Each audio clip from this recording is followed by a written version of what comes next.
another detail. So today we got an Audi Q5 we about to do out here in like Avondale, kind of Decatur area. It's not too bad. She said she used the vehicle for moving, so it's kind of like little chips and dirt and stuff in there. Let y'all check it out. But we back again and blessed with another detail, man. Check out the vehicle. Man, as you can see, got a lot of bugs on the front here. You know, things like this that you gotta remove. Little things in the crack like that. And that white paint, you know, little dots, stuff like that. Let's come over this way. All the chromes inside there.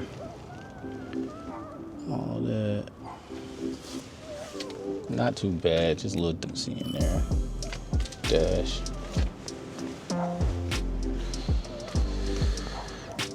A little pet hair, dirt on the mats, you know, nothing too much, man.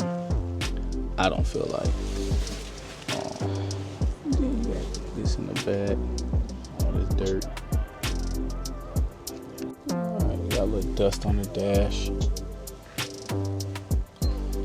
You know, cup holder area always gonna be the bad or the worst, I feel like, because that's where everybody is. And as you can see, the front seat has just all the debris and things. As you can see, still some more dust in there, and that cubby spot too as well. So it's not really that bad, but you know, as a detailer, gotta get that thing looking good. All that pet hair and stuff. We're gonna remove all that, get it situated.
y'all doing the vehicle. I didn't do a walk around just because it wasn't too much necessary to point out. The vehicle was kind of clean based on the outside. So we about to show you the outside and the interior right now, man. Earl's detailing, man. Y'all don't forget to like, comment, subscribe, and we out, man. Peace.